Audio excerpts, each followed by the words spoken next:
9 years ago, I stood in the back of a Chinese restaurant kitchen at 11 at night and watched a woman in her 70s take a piece of beef I would have thrown in the grinder and turn it into something my grill has never once managed with a ribeye. She did it with a white powder, a bowl of cold water, and about 11 minutes. I asked her what it was. She laughed at me because everybody in that kitchen already knew and nobody outside of it did. That powder is sitting in your cupboard right now. It has been sitting there for years while you spent your Saturdays fighting a grill, buying better beef, chasing a result that was never going to come from fire. Here is my claim, and I want you to hold me to it. By the end of this video, you are going to cook a steak in your own kitchen without ever lighting the grill. That is better than the one you paid $140 for. Not close to it. Better. On beef that costs less than a tenth of what they charge, using a pan you already own. 31 years behind a meat counter is my whole credential. There is nothing to buy at the end of this, and there is no link. 15 things. About 4 of them are going to make people angry, and 1 of them is going to make an entire industry very quiet. For 1. The grill is not helping you, and it never was. I want to say this plainly before anything else, because everything after it depends on you accepting it. Your grill is a machine that does one thing extremely well. It applies violent, uncontrolled heat to the outside of a piece of meat. That is useful for about 90 seconds of the cooking process and actively harmful for the other 50 minutes. What most people do is put a cold steak over a screaming fire and stand there flipping it while the outside blackens and the inside creeps unevenly toward done. By the time the middle arrives where you want it, there is a thick gray band of overcooked meat sitting underneath the crust. You are judging doneness by poking it with a finger. Some nights you land it. Most nights you do not, and a $25 steak comes off the grate closer to leather than dinner. And here is the part that ought to bother you. Even when you get it right, the grill has done nothing at all for the texture of the meat itself. It cannot. Fire cannot make a tough muscle tender. Fire has never made a tough muscle tender in the history of cooking. And every single thing that has ever made a tough muscle tender happened before the meat ever saw heat. That is what the woman in that kitchen understood, and I did not. She was not cooking better than me. She was arriving at the pan with a completely different piece of beef. Number 2, and this is the one, so pay attention here, the powder is baking soda. That is it. That is the ancient trick, and Chinese kitchens have been using the principle behind it for a very long time indeed, in a technique that has a name. They call it velveting. Meat is naturally slightly acidic. Baking soda is alkaline, and when you put it on the surface of beef, it raises the pH of the outer layers. At that higher pH, the muscle proteins physically cannot bond as tightly to one another when the heat hits them. They stay loose instead of seizing up and wringing out their own moisture the way they normally do. What comes out the other side is softer, wetter, and more tender, and it happens in 15 or 20 minutes rather than in the hours a marinade wastes, doing almost nothing. Here is the ratio. About 3/4 of a teaspoon of baking soda per pound of meat, tossed through until every surface has a light dusting on it. 15 to 20 minutes if the beef is sliced thin, up to an hour if it is a thick steak.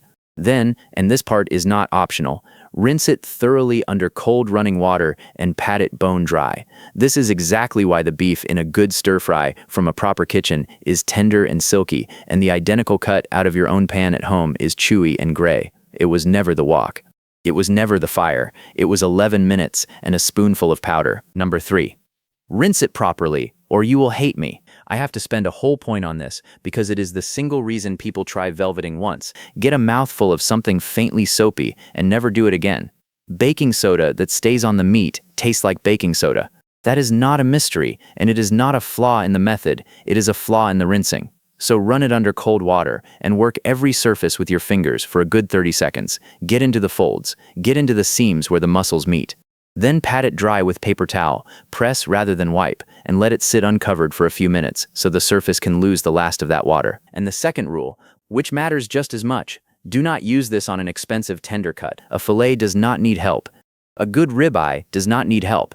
All you will do is push it past tender and into something slightly mushy, and you will have paid $40 for the privilege.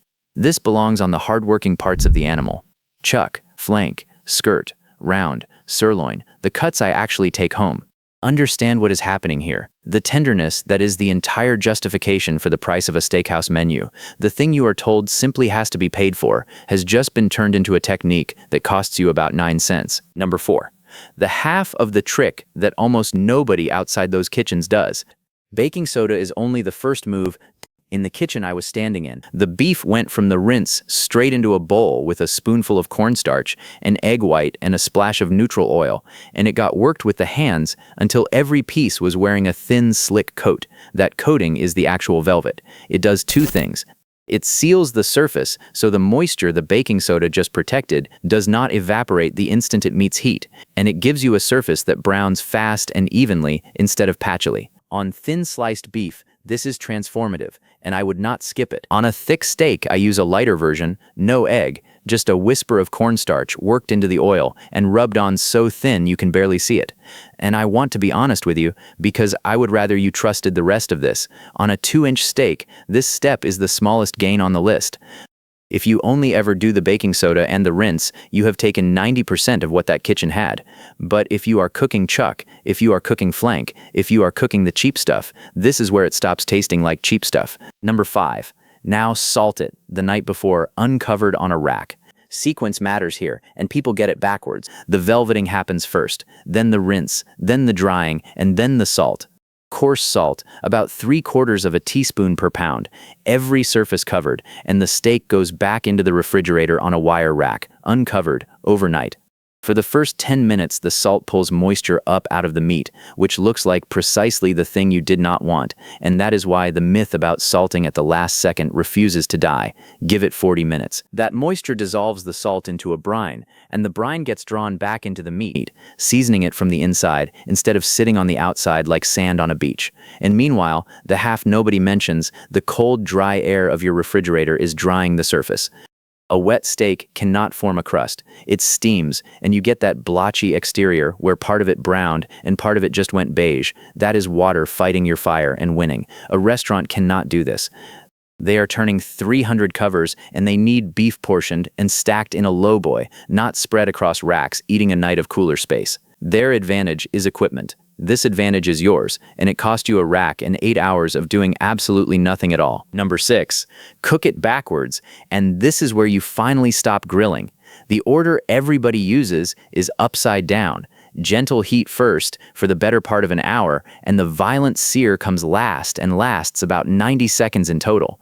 In an oven, 250 degrees on a wire rack. If you insist on using the grill as an oven, bank every coal to one side, put the meat on the empty side, and keep the lid down. While the steak sits in that gentle heat, it comes up so slowly and so evenly that the center and the edges end up nearly identical, edge to edge and top to bottom. The gray band never forms because nothing was ever blasted. It does not look impressive during this stage. It looks like a piece of meat sitting in a warm box, and that is fine. Everything that matters is happening where you cannot see it. And notice what has quietly occurred. The baking soda kept the proteins from seizing. The low heat kept them from being shocked. You have now attacked the same problem from 2 completely different directions, and no restaurant in this country is doing both. Number 7. 115. Write that number down, because the moment you start cooking gently, you lose the ability to cook by feel. The window narrows, and the meat stops giving you the signals you learned on. So you use a thermometer, and you pull the steak off the low heat when it reads 115 degrees in the thickest part. Not 125, not when it feels about right, not when the timer says so. Why 115? Because the steak is not finished. The sear is still coming, and the sear is violent, and it will push the center up another 15 degrees or so and land you at about 130, which is medium rare. If you want medium, pull at 120. The arithmetic does not change. The sear always takes its 15. An instant read thermometer costs less than 1 steak, and it is the only thing on this entire list I will tell you to go and buy. And here is the part that ought to sting. The consistency you are paying for in a restaurant is not talent, it is measurement. It is a man cooking 400 steaks a week on the same equipment with a probe in his apron pocket. You can have the measurement for $18, and with it in your hand, you do not need the 400 a week. Number 8. Never let it come to room temperature, and use the freezer on the nights you forgot. Every recipe on earth tells you to take the steak out an hour beforehand, and it is close to useless. An hour on the counter moves the center of a thick steak by a handful of degrees at most, because meat is a poor conductor and it does not warm through the way you imagine. What that hour actually accomplishes is undoing the surface drying you spent all night achieving. And there is a better reason. The gap between a cold center and a screaming hot surface is your friend. That gap is the room you have to build a crust in before the middle catches up to you. Warm the middle, and you have narrowed your own window with your own hands. Now, for the night you did not plan ahead, here is the closest thing to a cheat code I know. Velvet it, rinse it, dry it, salt it, put it on a wire rack, and put the whole thing in the freezer for 30 to 45 minutes, not longer than an hour. Your freezer is the driest environment in your house by a wide margin, and in 40 minutes, it will pull surface moisture off beef faster than the refrigerator manages overnight. The interior never freezes. The surface goes slightly tacky to the touch, and that tackiness is a crust waiting to happen. Number 9. Thick, or do not bother. 1.5 inches at the absolute minimum, 2 inches is better, and this has nothing to do with appetite. A thin steak cannot be cooked well by anybody living. There is no room in it for a gentle interior and an aggressive crust to exist at the same time. Look at what a serious steakhouse actually plates. Well over 1 inch, frequently close to 2. That is not generosity, and it is not showing off. That is the only thickness at which the technique works, and they know it. Now let me tell you why the store cuts thin, because I helped do it for 3 decades. A thin steak hits a price point a customer will pick up without thinking. $12 a package is a decision you make in 3 seconds. $32 a package is not, even when it is the better buy per pound. So here is the rule. Do not buy 2 thin steaks for 2 people. Buy 1 enormous one, cook it as a single piece, and slice it across the grain at the table to share. Same money, completely different dinner. And carving a thick steak in front of people is worth something all on its own. Number 10. Press it dry with a towel at the last second. Everything you have done so far is about arriving at the pan with a dry surface, so do not lose it in the final 30 seconds. The steak comes off the low heat and sits while your pan heats, and during that pause, moisture works its way back up. It always does. It is not much, and it is enough to cost you. So right before the meat goes into the fat, take a paper towel and press it firmly over every face. Not a wipe, a press. Both sides, both long edges, the fat cap.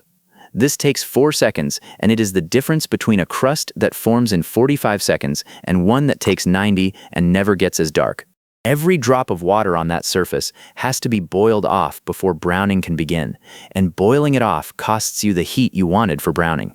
Browning does not really get moving until a surface is above 300 degrees, and water sitting there pins it at 212 until it is gone. A dry surface hits the pan and starts working immediately. A wet one negotiates with you first. Number 11.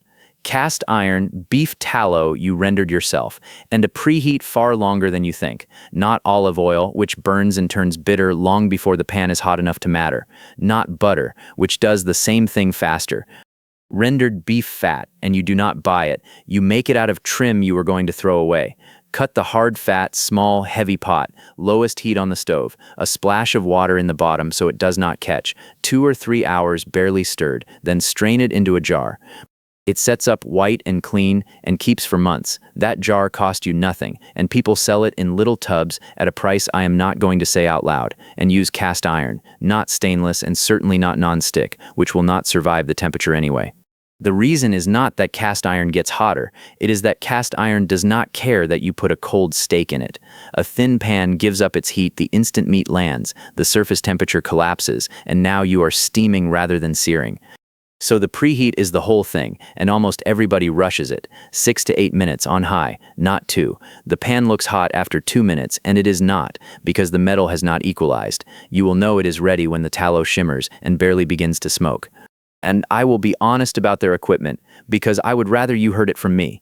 Commercial infrared broilers are real and they run past 1600 degrees, and you cannot match that, so stop trying. But heat beyond a certain point is speed, not quality. Browning is browning. Nobody has ever eaten a steak and been able to tell how fast the crust formed. Number 12, 90 seconds total, basting with a spoon the entire time, and the aromatics go in last. 45 seconds, flip, 45 seconds. That is the whole sear. While it is in there, tilt the pan slightly so the fat pools at the low edge, and spoon it continuously over the top of the steak. Do not stop. 10 or 12 spoonfuls in 45 seconds. You are cooking the top with hot fat, while the bottom cooks against the metal, which nearly halves your time in the pan, and you are running fat repeatedly across the surface so it browns evenly instead of leaving pale patches where the meat did not sit flat. Stand back, it will spit at you, long tongs and long sleeves, and this is the moment for aromatics. Only this moment, a smashed clove of garlic, a coin of ginger, the white end of a spring onion, dropped into the fat for the last 30 seconds. Any earlier, and they burn black and turn the fat acrid. If you want the one embellishment I have never given up, it is this. When the steak comes out, drop that smashed garlic and the ginger into the remaining hot tallow, let it sit half a minute, and pour it over the sliced meat at the table. That is the entire sauce, and it beats anything anybody has ever brought me in a little silver pot. Number 13, stand it on its edge and render the fat cap